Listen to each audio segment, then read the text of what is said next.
I adjusted my simple black dress in the mirror of my penthouse apartment, deliberately choosing the plainest outfit in my closet. The standard issue MacBook I'd bought specifically for family visits sat on my desk, its screen displaying a few basic digital art pieces. Nothing too impressive, nothing that would hint at the empire I'd built. The invitation to the Morrison family reunion sat on my kitchen counter, its gold embossing catching the morning light.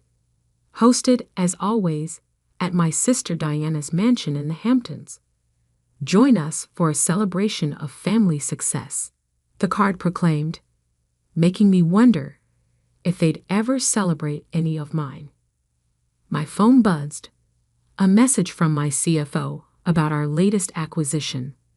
Contracts are ready, Maya. Morrison Tech's board just approved the sale. They have no idea Dreamscape Animation Studios is the buyer. I smiled, tucking the phone into my purse. 10 years of carefully hiding my success was about to pay off in the most satisfying way possible. The drive to the Hamptons gave me time to reflect on how I'd gotten here. Growing up in the Morrison family meant one thing: business was everything. My father, James Morrison, had built Morrison Tech from the ground up, turning it into a respected name in enterprise software. My sister Diana had followed perfectly in his footsteps, getting her MBA from Harvard and rising through the company ranks. And then there was me, the disappointment, the daughter who spent her time doodling in notebooks instead of studying business strategies. Art isn't a career, Maya, my father would say, his voice heavy with disapproval. It's a hobby at best, a distraction at worst. I remember the day I told them I was majoring in animation at art school instead of accepting my place at Wharton. The silence in our dining room was deafening. "You're throwing your life away," Diana had said, while our mother quietly dabbed at her eyes with a napkin, as if I'd just announced a terminal illness. What they didn't know, what I never told them, was that I'd also been taking night classes in business administration. While they thought I was wasting time at art school, I was actually building the foundation for something bigger than they could imagine. My first animated short film won a student competition. The prize wasn't much, $5,000 and some industry recognition, but it was enough to start. I used the money to hire 2 other artists, working out of my tiny apartment to create content for small businesses. That's when I discovered something interesting. The corporate world was desperate for good animation. Training videos, marketing materials, product demonstrations. There was a huge market for high-quality digital content, and very few studios that could deliver it professionally. Within 2 years, my little team had grown to 15 people.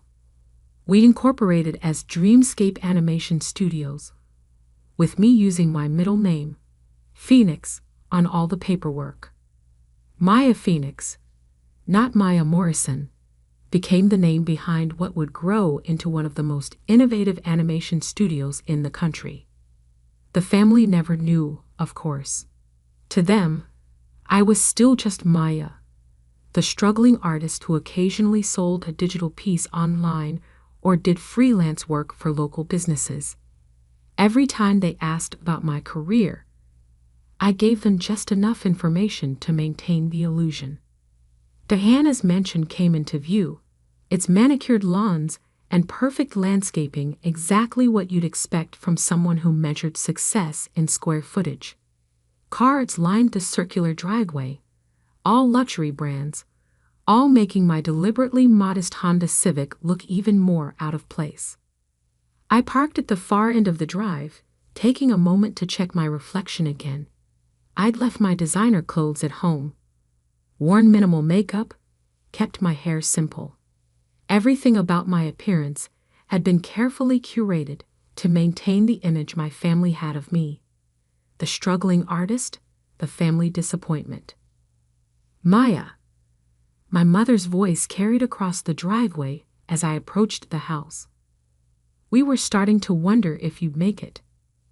I returned her air kiss, noting how her eyes quickly scanned my outfit, probably calculating its cost and finding it appropriately underwhelming. "Traffic," I explained, following her into the house, "and I had to finish a commission." "Oh, someone actually paid for your drawings?" The pause before drawings was subtle but deliberate. If she only knew that just yesterday I'd signed off on a $50 million contract with a major tech company for a series of animated training programs. Instead, I smiled sheepishly. Just a small business website. Nothing exciting. The house was exactly as I remembered it from previous gatherings. Ostentatiously decorated, designed to showcase the Morrison family's success. Photos lined the walls. Diana at her Harvard graduation, Diana with the Morrison Tech Board, Diana on the cover of Business Weekly. The single photo of me was from high school, before I'd disappointed everyone by choosing art over business. The great room was already full of relatives when we entered. Conversations about stocks, mergers, and market trends filled the air. My cousin James was holding court near the fireplace, talking about his hedge fund's latest acquisition. Aunt Patricia was showing off photos of her son's new startup.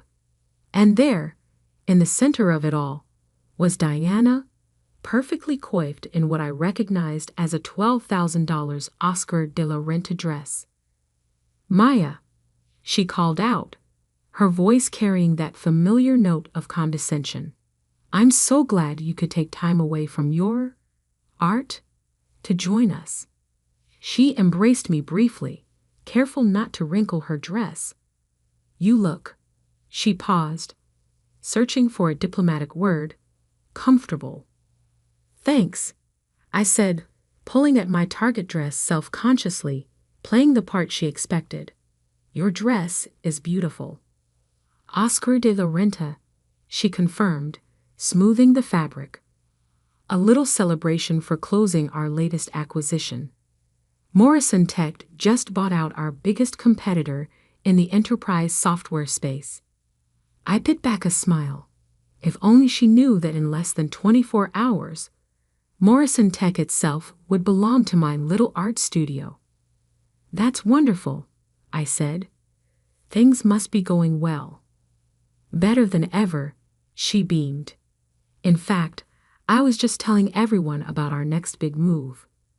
We're branching into digital content creation, animations for corporate training, marketing, that sort of thing." My heart skipped a beat. This was exactly why I'd moved to acquire Morrison Tech. They were planning to enter my territory, potentially becoming a major competitor. Instead, they were about to become part of my empire. Not that Diana knew that yet. "Animation?" I asked innocently. "That sounds complicated." Diana laughed, the sound carrying across the room. "Oh, Maya, it's all business strategy. The actual drawing part is just technical work. We'll hire people for that. People like," she gestured vaguely in my direction. "Well, Other relatives had drifted over, drawn by Diana's laugh. "Still drawing cartoons, Maya?" my cousin James asked, not bothering to hide his smirk. My fund is always looking for administrative assistants if you want a real job." "Thank you," I said quietly. "But I'm doing okay with my art." "Okay?" Diana raised an eyebrow. "Is that why you're still driving that old Honda? Still living in that tiny apartment?" They had no idea that I owned the entire building where my tiny apartment was located, or that my car collection included a Porsche and 2 Teslas. The Honda was just for family visits. "I get by," I shrugged. "Not everyone needs a mansion." "Getting by isn't the same as succeeding." My father's voice came from behind me. I turned to find him watching me with that familiar look of disappointment. Diana's latest deal is worth more than you'll probably make in your entire life drawing pictures. I felt a flash of anger but pushed it down. In less than a day, they would all learn just how wrong they were. The contracts were signed, the press release written. By this time tomorrow, Maya Phoenix would be revealed as the CEO of Dreamscape Animation Studios and the new owner of Morrison Tech. But for now, I just smiled and excused myself to get a drink. Let them have their moment of superiority. Let them believe what they'd always believed about me. After all, revenge is an art form too. The family reunion dragged on into evening, each hour bringing a new opportunity for my relatives to remind me of my perceived failures. I kept checking my phone, watching as messages from my executive team confirmed that everything was in place for tomorrow's announcement. Press release approved by legal. New York Times exclusive secured. Board transition documents ready for signing. I was standing by the floor-to-ceiling windows, watching the sunset over Diana's perfectly manicured garden. When my father approached, he held a glass of his favorite scotch, the same brand I had a case of in my office, though he didn't know that. "Maya," he said, his voice carrying that perpetual note of disappointment, "your mother and I have been talking." I braced myself. These conversations never ended well. "Diana's new digital content division will need artists," he continued. "Basic level stuff. Nothing too creative. But it would be steady work, benefits, a real salary." He emphasized real, as if what I did wasn't real work.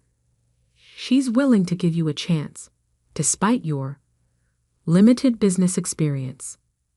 I took a sip of my champagne to hide my smile.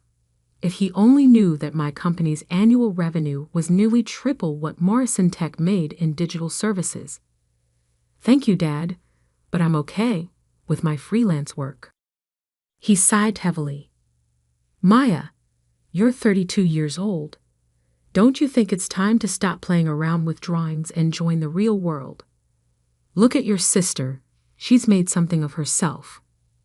Through the window's reflection, I could see Diana holding court among our relatives, probably sharing another story of her business triumphs. She'd always been good at that, making sure everyone knew exactly how successful she was. "I know you think art is just playing around," I said carefully, "but there's more to it than you realize." "Is there?" He gestured at my simple dress, my unassuming appearance, because from where I stand, all I see is wasted potential. You could have gone to Wharton, could have been part of Morrison Tech's legacy. Instead, you chose to throw it all away for what? Digital doodles. The words stung, even after all these years, even knowing what I knew. Actually, I started, almost ready to tell him everything, but my phone buzzed again. A message from my COO. "Morrison Tech board members all confirmed for tomorrow's 9 a.m. meeting. They have no idea what's coming." I swallowed my confession. Less than 12 hours. I could wait that long. "Actually what?" my father prompted. "Nothing," I said. "You're right. I made my choices." He shook his head and walked away, leaving me to watch the final rays of sun disappear behind the trees. Across the room, I heard Diana's laugh ring out again. "Maya's always been different," she was saying to our Aunt Patricia. "Some people just aren't cut out for real success. At least she's finally accepting the hand up we're offering." I checked my watch. 7:30 p.m. In less than 14 hours, everything would change. The rest of the evening passed in a blur of subtle jabs and condescending offers of help. Cousin James offered to teach me basic business accounting. Aunt Patricia suggested her daughter could help me build a proper website for my little art business. Even my mother got in on it, quietly showing me job listings for graphic design positions at local marketing firms. Through it all, I maintained my facade of quiet resignation, playing the role of the struggling artist they all expected me to be. But inside, I was counting down the hours. Finally, as the party wound down, Diana cornered me by the coat check. "I hope you'll seriously consider Dad's offer," she said, her voice dripping with folk concern. "The position wouldn't be anything too challenging. Just basic artwork for corporate presentations, employee handbooks, that sort of thing. We'd start you at an entry-level salary, of course, but it's better than whatever you're making now."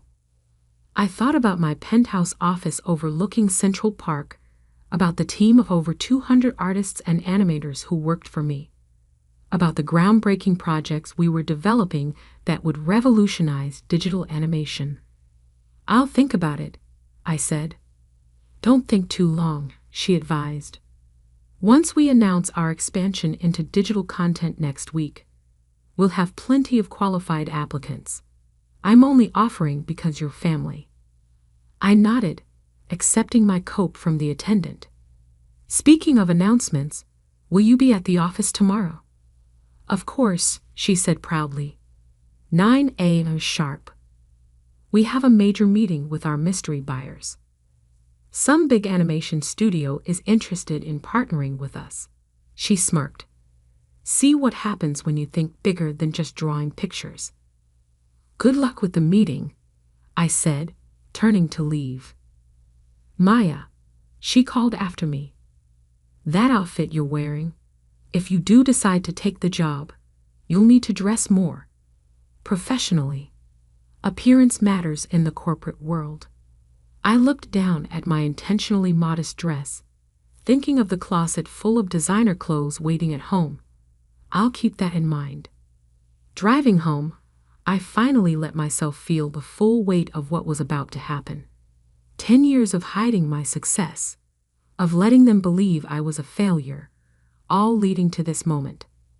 Back in my penthouse, I hung up my struggling artist costume and changed into silk pajamas that cost more than Diana's precious Oscar de la Renta dress.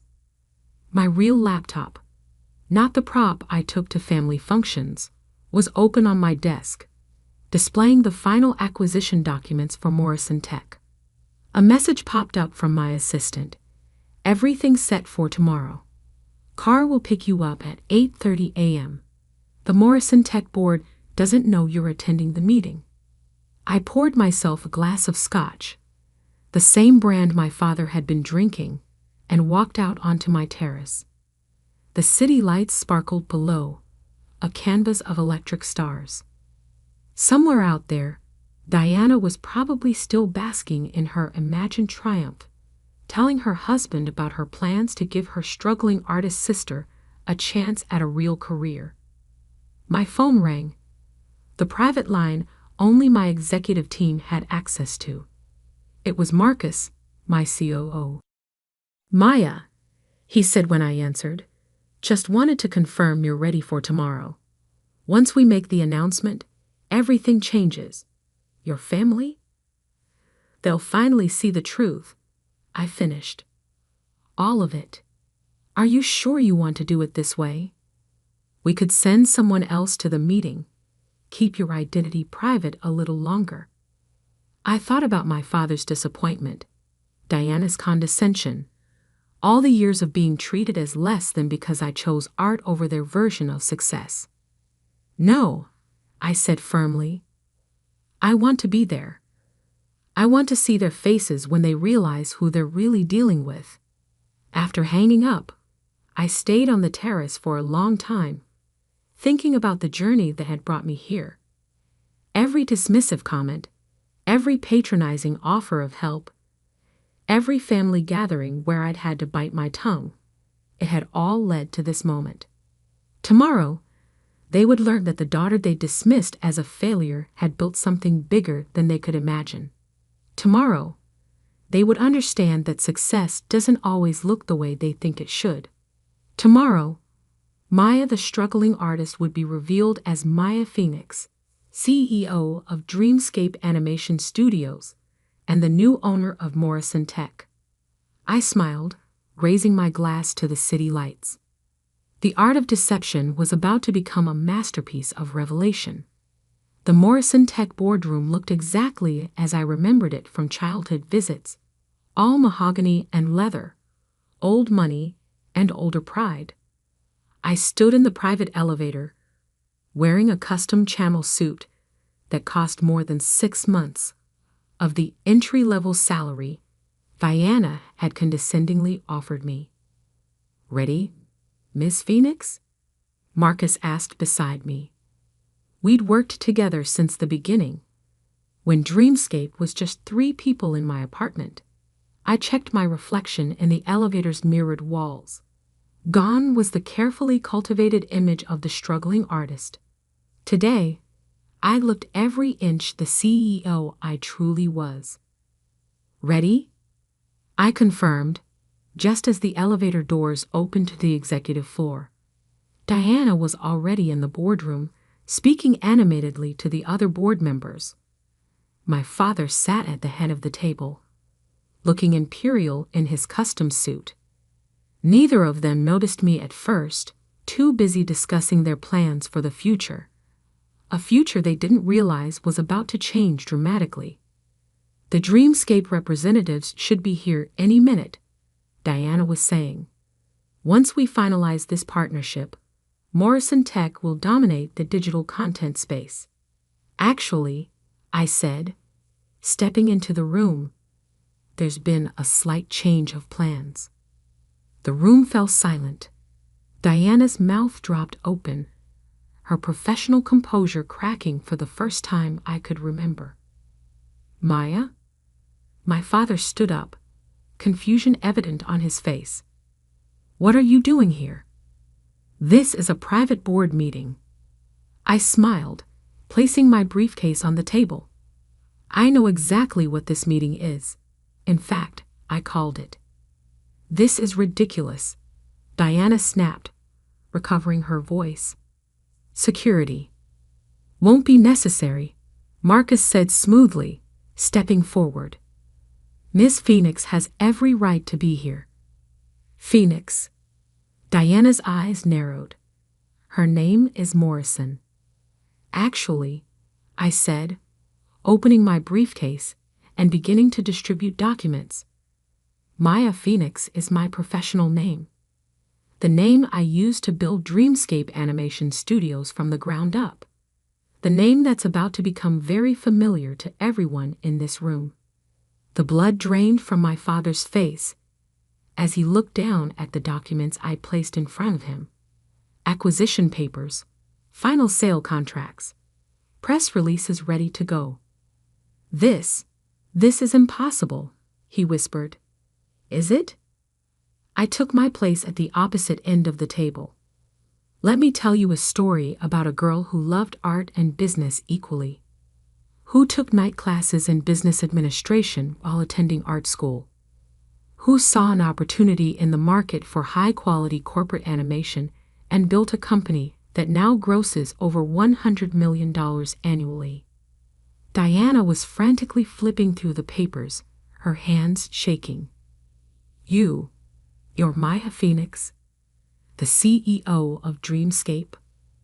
"The same," I confirmed.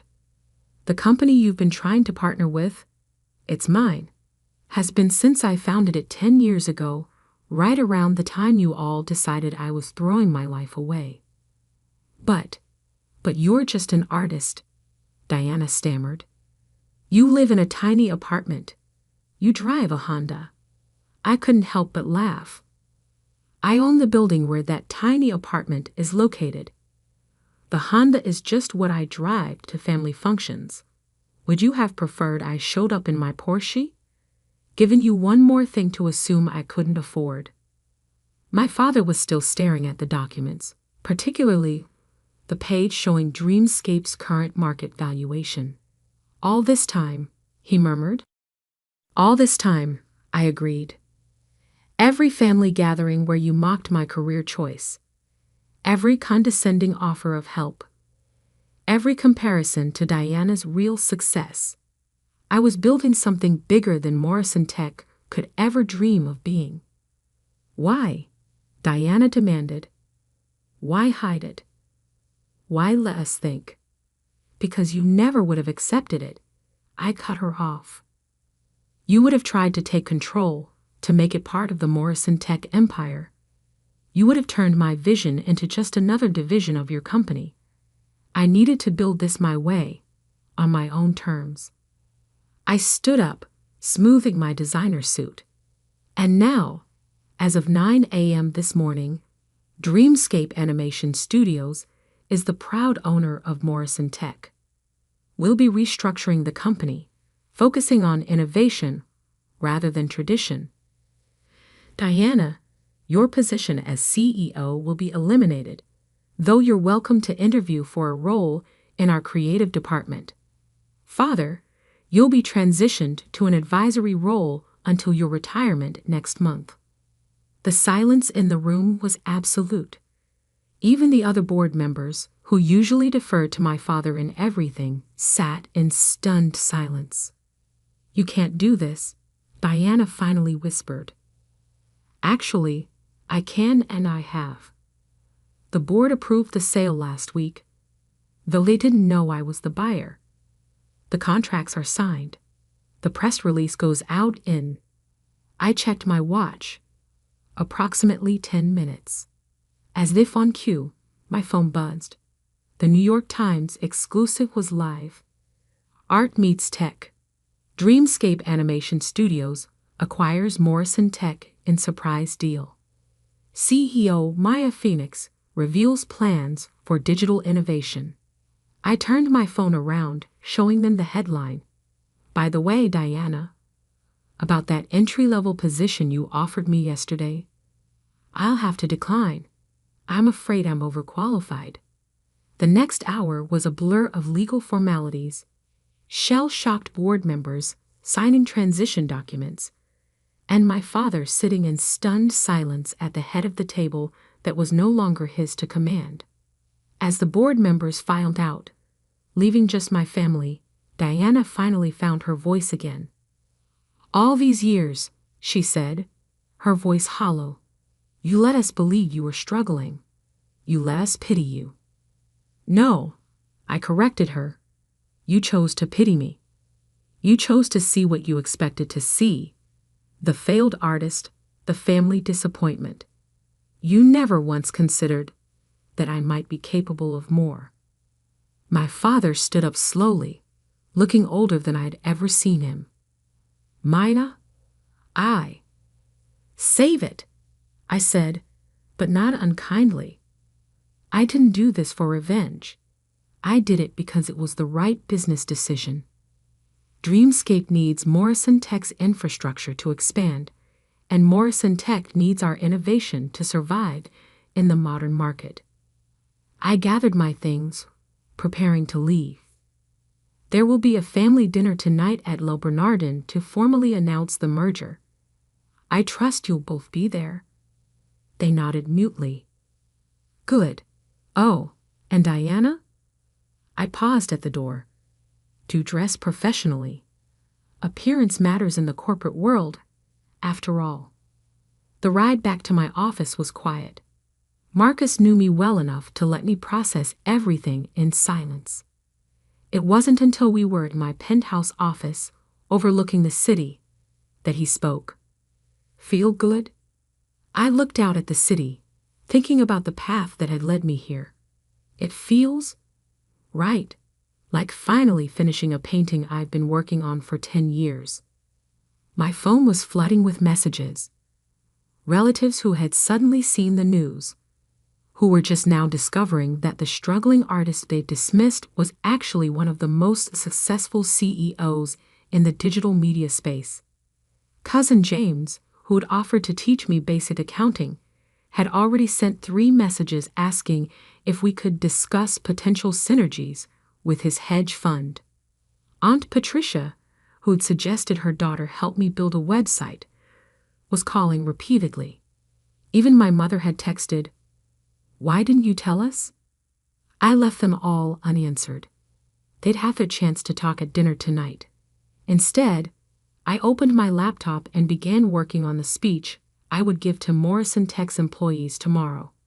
They needed to know that while leadership was changing, their jobs were secure, as long as they were willing to embrace innovation and creativity. A final message came through from Diana. I need to understand. Please, can we talk before dinner? I thought about it for a long moment before replying. Come by my office, the real one. Top floor of the Phoenix building on 5th Avenue. The security desk will be expecting you. An hour later, Diana stood in my office, looking distinctly uncomfortable. Her eyes darted around the space, taking in the original artwork on the walls, the view of Central Park, the clear evidence of success she'd never noticed before. Why? She asked simply. Why what? Why did I hide my success? Why did I buy Morrison Tech? Why did I let you all believe I was a failure? All of it. I gestured for her to sit, because you and Dad never would have accepted my success on my terms. You would have tried to make it fit your definition of achievement. Board meetings, quarterly reports, traditional corporate structure. But Dreamscape succeeded precisely because it wasn't traditional. We innovate. We create. We do things differently. But we're family, she protested. We could have helped. Like you helped yesterday. I raised an eyebrow, offering me an entry-level position out of pity. That's not help, Diana. That's control. She had the grace to look embarrassed. I never knew, never even suspected, because you never looked. None of you did. You saw what you expected to see, the artistic sister who couldn't cut it in the real world. You never considered that art and business might not be mutually exclusive. Diana was quiet for a long moment, looking out at the city view. What happens now? Now we move forward. Morrison Tech becomes part of Dreamscape, and we build something new together. If you're willing to learn, to adapt, there could be a place for you here. But not as CEO. Not anymore. She nodded slowly, understanding dawning in her eyes. You're not just my little sister anymore, are you? I never was just your little sister, I corrected her. You just never saw who I really was. That evening, as I stood addressing our extended family at Le Bernardin, I saw something I'd never seen before in their eyes. Respect. Not pity, not condescension, but genuine respect. To new beginnings, I raised my glass, and to the art of success. Later that night, back in my penthouse, I opened my old sketchbook, the one I'd carried through art school, filled with the early concepts that would become Dreamscape's first projects. On the final page, I'd written a quote that had guided me through all these years. The greatest art lies in hiding your mastery until the perfect moment of revelation. I smiled, closing the book. My masterpiece was finally complete.